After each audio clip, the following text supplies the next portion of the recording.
So we've talked a lot on this channel about the Cleveland Browns camp, the Cleveland Browns preseason, but the Cleveland Browns aren't in the division by themselves. They're in the AFC North.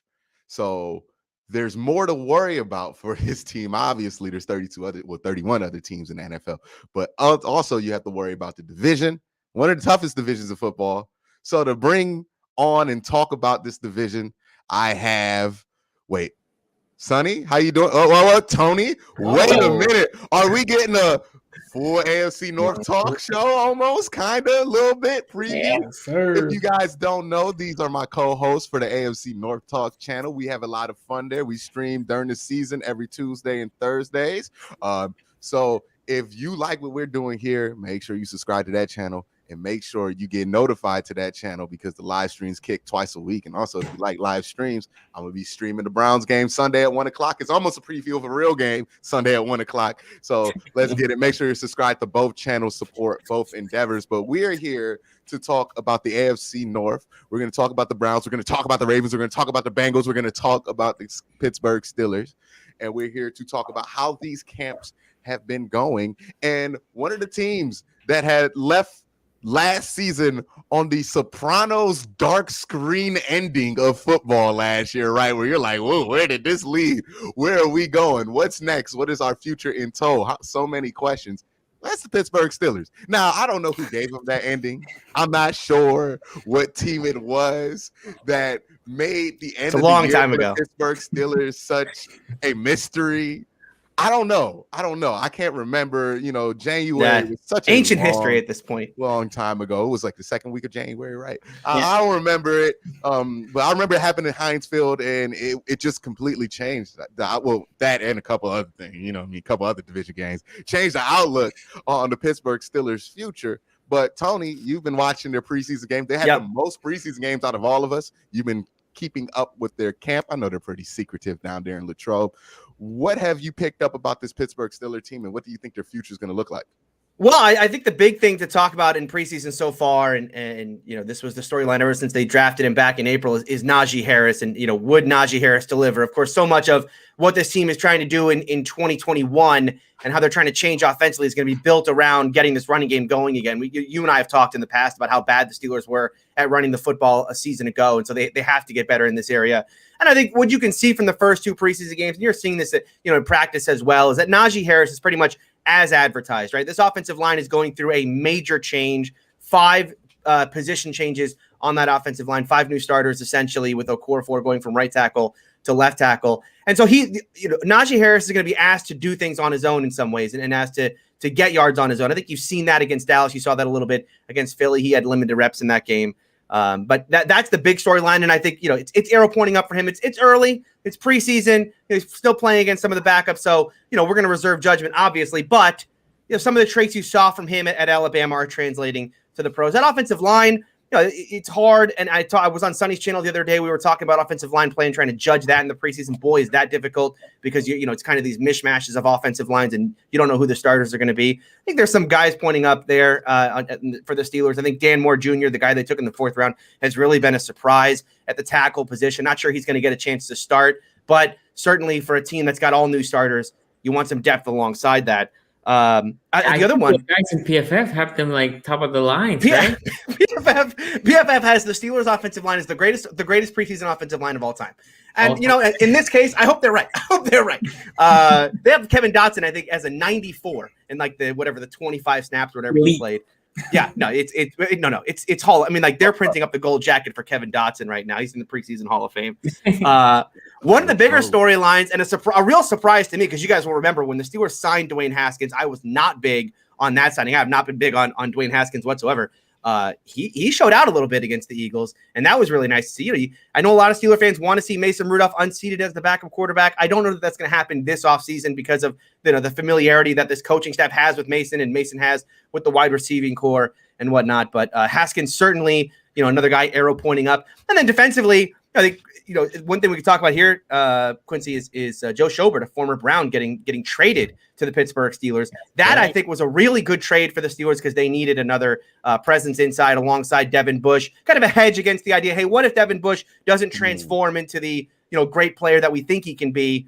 we need another guy inside that they can count on, and I think they get that in Joe Schobert. Real quick, do you know if they're inheriting that contract too? Is that a long-term deal for him, or is it? They inherit the entire contract, but they don't get any of the guaranteed money. All stays with Jacksonville, and Jacksonville agreed to pay half of his current salary. The Steelers also moved the rest of that salary into a long-term bonus, so they spread that out throughout the contract. So he's going to count, I think, something like $1.5 million against this year's cap.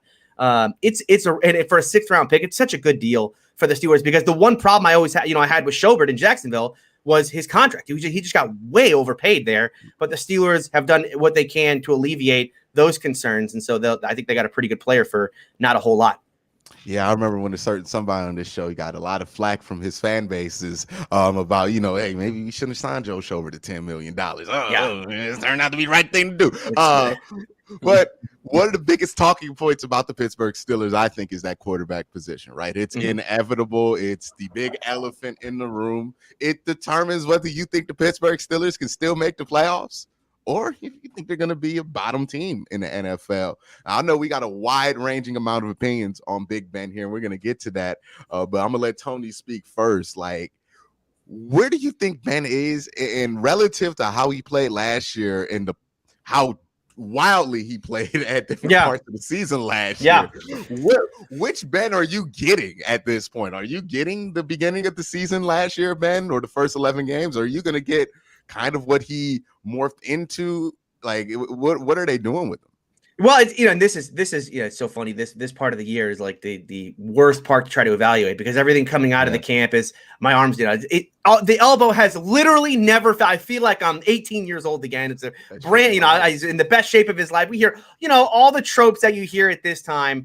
We're not going to know the answer to this question until that game kicks off in Buffalo, right? I mean, like, he's going to play a little bit on Sunday against Detroit. He might complete a pass down the field. We'll see how much of the Matt Canada offense we'll really see on Saturday. I imagine not a lot, but there's going to be open questions about, his decision making is still going to be in question, and his ability to throw the ball down the field, his willingness to throw the ball down the field, and then his ability to be under center, his ability to turn his back to the defense, and wanting to run some of the play action stuff that we've seen this team run in preseason already with guys like Mason Rudolph and Dwayne Haskins.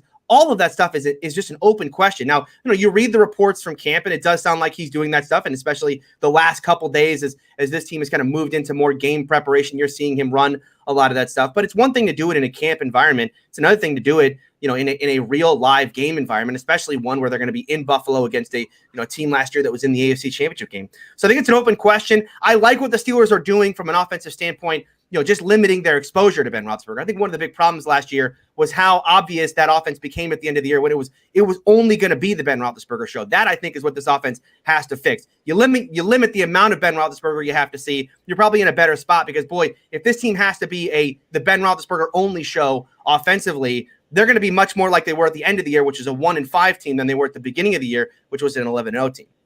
Yeah, it's interesting to talk about that now. One person I know does not share the same opinion about Ben Roethlisberger as you, is Ace. Ace, what would it take for you to kind of, I don't know if lighten your stance on Ben Roethlisberger, but like, where do you think he's at? And do you think this is a kind of a ship that you can turn around based on where it looked like it was headed towards the end of last season? Well, I mean, don't get me wrong. Ben Roethlisberger started off the season on fire, right? I think we all, before the season started, kind of doubted him and wanted to see it first, right? And I think Big Ben started off the season showing that he, was returning to form before the injury. And it just ended up being towards the end of the season, it just went away. So I'm not sure if it had something to do with health. I'm not sure exactly what it was, but he did not look like the same Ben Roethlisberger that we had seen early on in the season. And we had always talked about, this team is 11-0, but they may be in a sense somewhat overrated. They had some victories at the last second and things of that nature, but that wasn't what made me kind of turn on Ben. It just was the way that he performed down the stretch. I mean, starting with the Bengals game, there's no way, like that night that game happened. You guys want to know how I started off my live stream?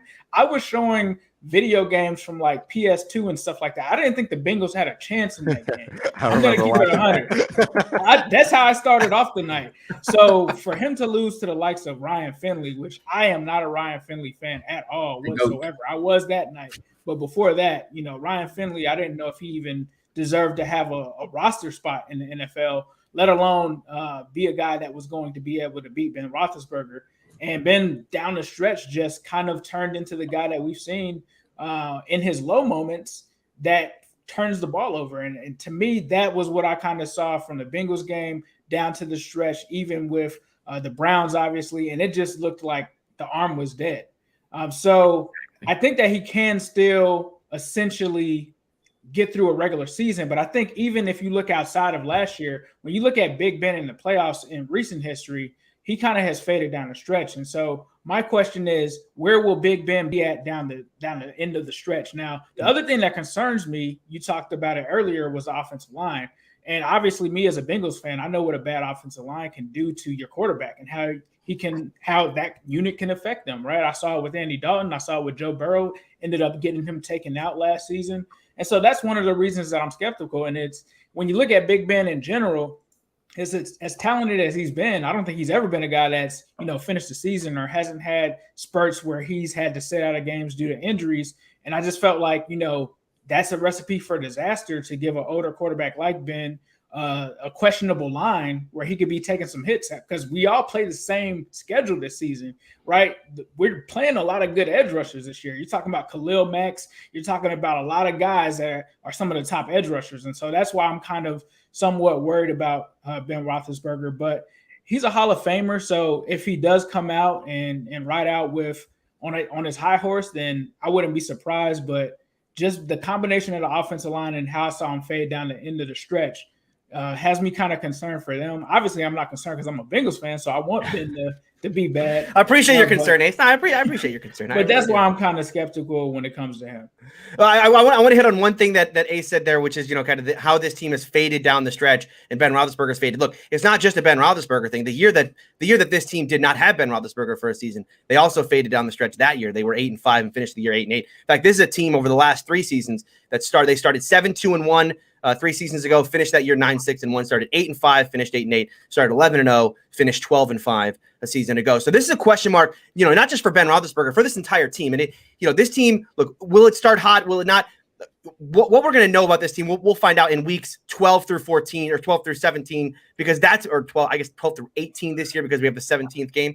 That's been the real problem for this team down the stretch. What's your best explanation for that? Like, is it age? Like, why do they keep kind of fading away at the end of the year? Like, is that coaching, age, or is it just kind of because for a long time we kind of blame losing in Cleveland, just like, the players just know they suck. Well, yeah, I mean, it sucks. Like, it's you want to, as a fan, of course, to draw that line between, okay, what is the connective tissue between these 3 years? I think, in fairness to the team, you would have to say, each of the 3 years they kind of dealt with something unique in that at the end, right? In 2018, that was the AB year where AB kind of blew up on the team at the end. He quit on the team at the end of the year. They had the whole, dust up at practice after they gave team MVP to Juju. That was a very strange end to that season. 2019 was the year that they, you had Duck and Mason at the end, and that team just, that team was overachieving, and they kind of came back down to earth. And really, you can say the same thing about last year's team, right? By the end, the defense was, beat up with injury, and everybody knew this team can't run the ball, so let's just get after Ben and and make the team throw, or well, Tony, I have sit on everything short. Yeah. A quick question about the Steelers. I think the Steelers need to start hard, as always said here. They need to start hard. I think if they start cold and struggle at the beginning, I think it's going to be a bad year. But if they start hot, will you guys consider benching Big Ben for a couple games so he can be safe for you got to pull up Kuwait Leonard, right? You got to game manage. Game management. Yeah. This is okay. I don't think this is going to happen this year. This is a great topic. This is a great topic for, I think, this is going to happen, I think, at some point. With the schedule being 17 games, this will happen. I don't mean it's going to happen to the Steelers. I mean it's going to happen at some point to some team in the future as teams start to realize, like, 17 games is, we're already dealing with a war of attrition with a lot of teams. And the teams at the end of the year that are playing best are usually the teams that are also just happen to be the healthiest teams at the end of the year. And so I think the game management stuff will start at some point in the future in the NFL, but I don't think the Steelers will do that. No, I don't think Mike Tomlin and them. You'll need a more analytics, a team that's more likely to do it, honestly, the Cleveland Browns or Baltimore Ravens. Right? Teams that are more analytical in their approach, I think will start to you'll see that from them. I can see the Ravens doing that because of just the style of Lamar and how he plays. You probably want to make sure if he doesn't need to take those hits to win a football game, I would be like, okay, yeah, make sure you don't have him, run 15 times. But I don't know what you would do behind him. Like that's the biggest thing. And also it's another level of like in basketball, it's kind of understood. Okay, we play 82 of these games. You're not trying to win every single one of them. So if you bench Kawhi Leonard, it's not disrespectful. If you're playing like, let's say the Browns play the Bengals, or I don't think you would do it in the division game. Let's say it's the Ravens going up against like the football team, right? It's an NFC game, and they're like, "Yo, we're just not going to play Lamar."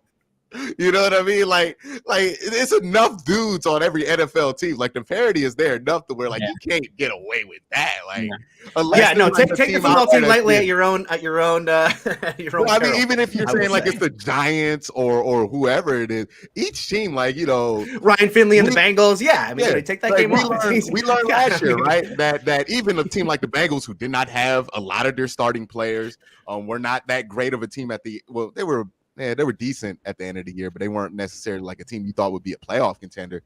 Even they can come up and play well and surprise you if they feel disrespected enough. Like I know we made a big deal about dancing on logos. That's not going to have nothing to do with when it comes to, man, we don't think our most paid player needs to play to beat you. Like I just think that's a whole different level of disrespect that I don't know if you could get away with and win consistently in the NFL, unless you're saying we'll just lose this easy game. Like I don't know how that works in the NFL because you can't just. They've done it before. Granted. They've done it when like teams like have at the end of the year and stuff at the end of the year. Yeah, but it's a whole different thing. We're talking about load management. We're talking about like, hey, it's week 6. We don't got to buy to week 10.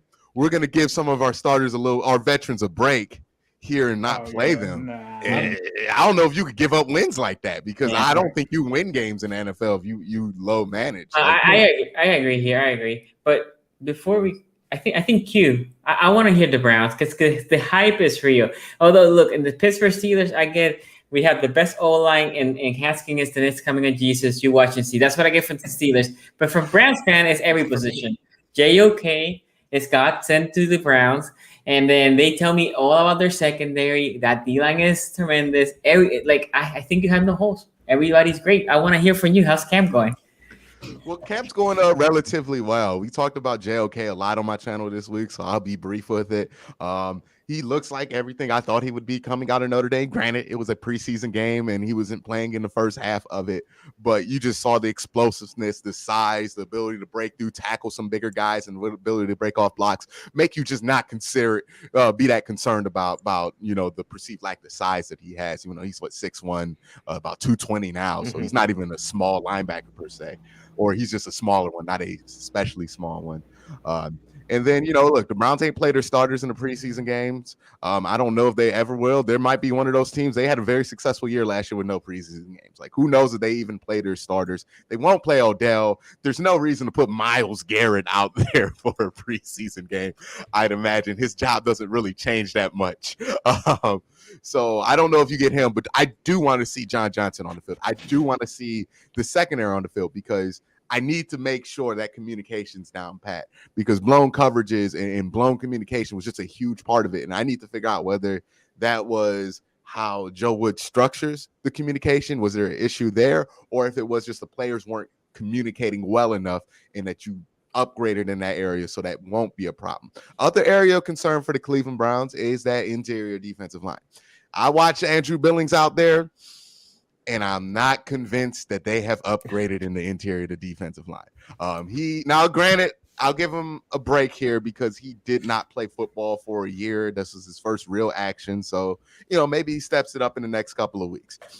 But his whole reason for being here instead of Larry Ogunjobi is because he can stop the run, right? He's big enough to stop the run. He was awful against the run. Against Jacksonville, be honest with you guys. I know UCF Jaguar, he's a good dude. That Jacksonville team looked terrible. Like Tim Tebow was not the only dude out there blowing blocks. Like they were not a good team out there. And he did not have a good showing. So that was very concerning, especially for a defensive lineman, because we can talk about the preseason changes for the secondary guys and the offensive guys. Defensive line, you just go straight and you attack and you got to be strong. He wasn't strong enough to kind of push guys back there. And that's Andrew Billings' thing. He's supposed to be strong, What's going on there? Is it technique? Is he just tired? I'm concerned about that. And then when you look at the other one, you got rid of Sheldon Richardson, and who are you replacing with? Malik Jackson. I never thought Malik Jackson was going to be just as good as Sheldon Richardson. I thought you could supplement him with some other guys, but it doesn't look like any of those young guys are ready to step up. And also another thing, and I praised Andrew Berry a lot, but this is the one roadblock he's going to come up against. 4 of the defensive linemen that you expect to be in a rotation out of 6, and I think even 5 out of 6, right? Everybody but Myles Garrett. Their contract's up after this year. They're free agents. Porter Gustin's not going to be here. Tack McKinley, he's up for free agency.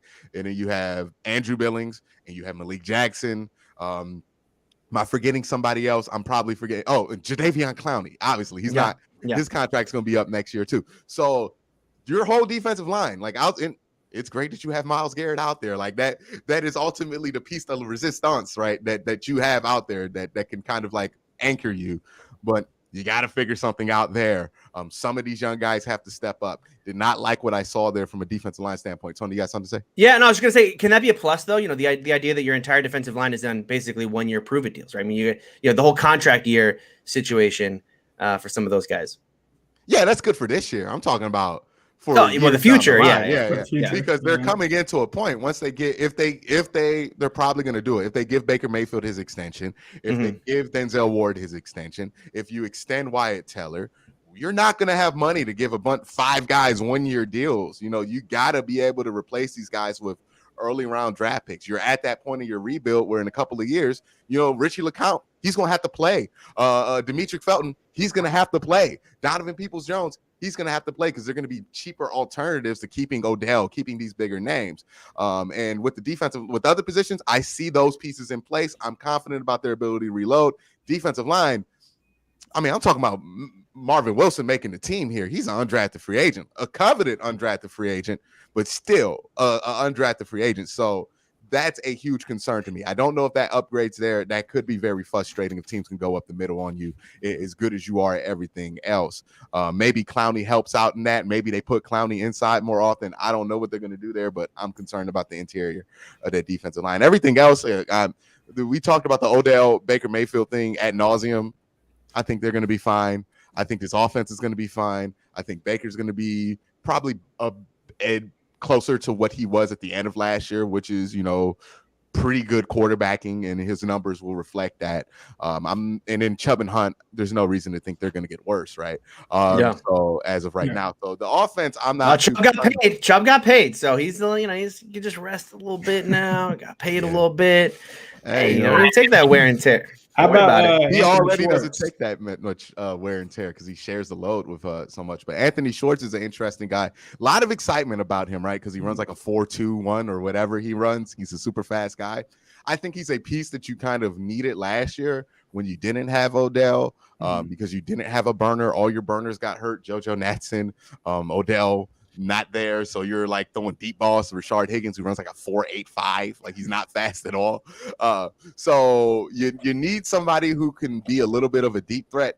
He has not practiced that much. He's been injured all camp, so we have not seen a lot out of him. And he's a raw prospect. I think you're probably hoping to see him show something next year more than you're going to really get anything out of him this year, because again, he has a ways to go as a route runner before he's going to get open in the NFL. And I was talking to Tony about this when we were talking about Rashad Bateman on Twitter. And I was like, look, man, speed is one of the more overrated aspects of a wide receiver. Like, it's fun and flashy, but getting open is its own ability, and speed ain't got nothing to do with getting open. I see slow dudes get open all the time. And fast guys who can't get open. Like, look at if you just look at the early camp footage, right? Look at Marquise Brown try to get open versus Rashad Bateman. There's a difference on how easy it is for Rashad Bateman to get open versus a guy who has all that speed in Marquise Brown, because Marquise Brown just ain't the route runner that Bateman is, which is, it is what it is. So when it comes to the speed, that's a nice thing. People are going to get excited about it, but you need to be able to run them routes. And especially in a Kyle Shanahan system, right? You need to be a precise route runner because those balls are coming on time, on target. So for him, he's got a ways to go before I think you see him.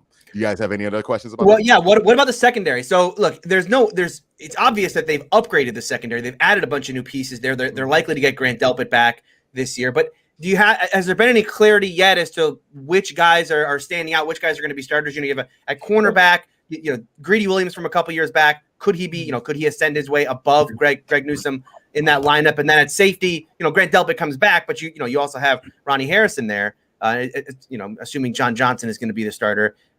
Any clarity yet on where those position battles are? Yeah, not the highlight plays you've wanted to see out of Greg Newsome or Greedy Williams. I think they've been decent in coverage. They look like number 2 corners at this point. They don't look like anybody who's going to like jump off the page. They look like Terrence Mitchell, for Browns fans who have that reference, right? Terrence Mitchell was a solid number 2 corner right now. So nobody's jumping off the page. I always think that for the Browns, their safety insurance policy for the cornerback position is Troy Hill, because Troy Hill, you want him to play nickel in best case scenario, but he can play outside. He's done it before. He was opposite of Aqib Talib out there in LA. He was pretty good when he held up there. So you have that insurance with Troy Hill that you can put him outside and he'll be solid enough. But yeah, I would like to see more out of Greg and Greedy, but to be fair, haven't been able to see much out of them just because it's only been a 1 preseason game. And I think Greedy had to miss some time from training camp at the beginning of it. So you want to see more out of him. Greg Newsome, he had a situation where he looked like a rookie at that preseason game where he had good coverage, but was late on the scramble drill, let a veteran like Marvin Jones get behind him. Former Bengal, I believe, too.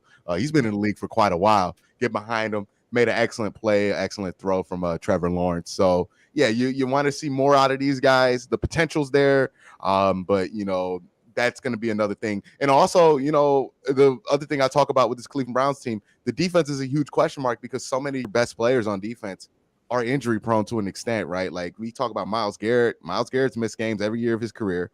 Jadeveon Clowney, it goes without saying that he's injury prone.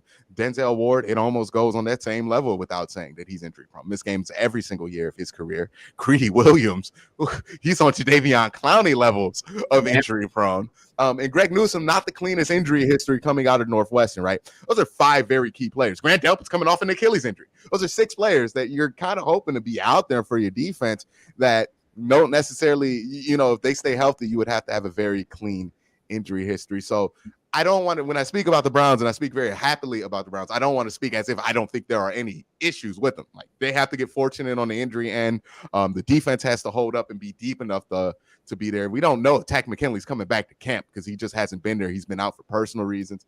So, very quickly, this defense could go from, oh man, look how loaded they are. Look at the names to look at how dope that injured reserve list is. You know what I mean? Like it can go to that. We can have an all-time, injured team or injury report. IR. Yeah.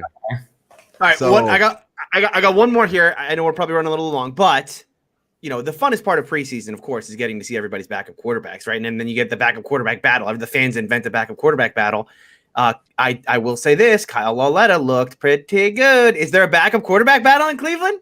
Well, you can't really cut Case Keenum this year because he would cost more to cut than to keep because he's at $6 million hit this year. But you can bench him. You can extra bench him.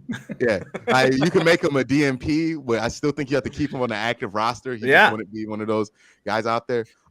Yeah, Kyle Lauletta looked good. Let's see what happens after this game. But yeah, he looked good. Case Keenum, man, he looks like Case Keenum, which is at this point somebody you hope just doesn't have to play. So what week do you want to put an over-under on the week where you get a comment on this channel with someone saying that Lauletta needs to start over Baker? Like, what week do you think that happens? Nah, we won't hear it over Baker, but I've already heard the Browns need to cut Case Keenum already. That's already happening. Okay, I remember saying, "Oh, Case Keenum, he should be able to start over Baker Mayfield." Like, you know what I mean? Like, yeah. It's coming. People get excited about these quarterbacks in training camp. But yeah, Case Keenum ain't looked great. Kyle Lauletta looked better, but he's one of those situations where you can't really get rid of Case Keenum. And if you're pretty much hoping your backup quarterback doesn't have to play anyways. But the Browns, hey, they've been a 3rd quarterback factory, man. Garrett Gilbert's still looking good out there in Dallas, baby. That's right. But that's going to be it for this part of this breakdown. We're going to jump to part 2, and we're going to break down the Bengals and the Ravens. And if you watch AFC North Talk, that's going to be interesting. So let's do it. All right, we're back.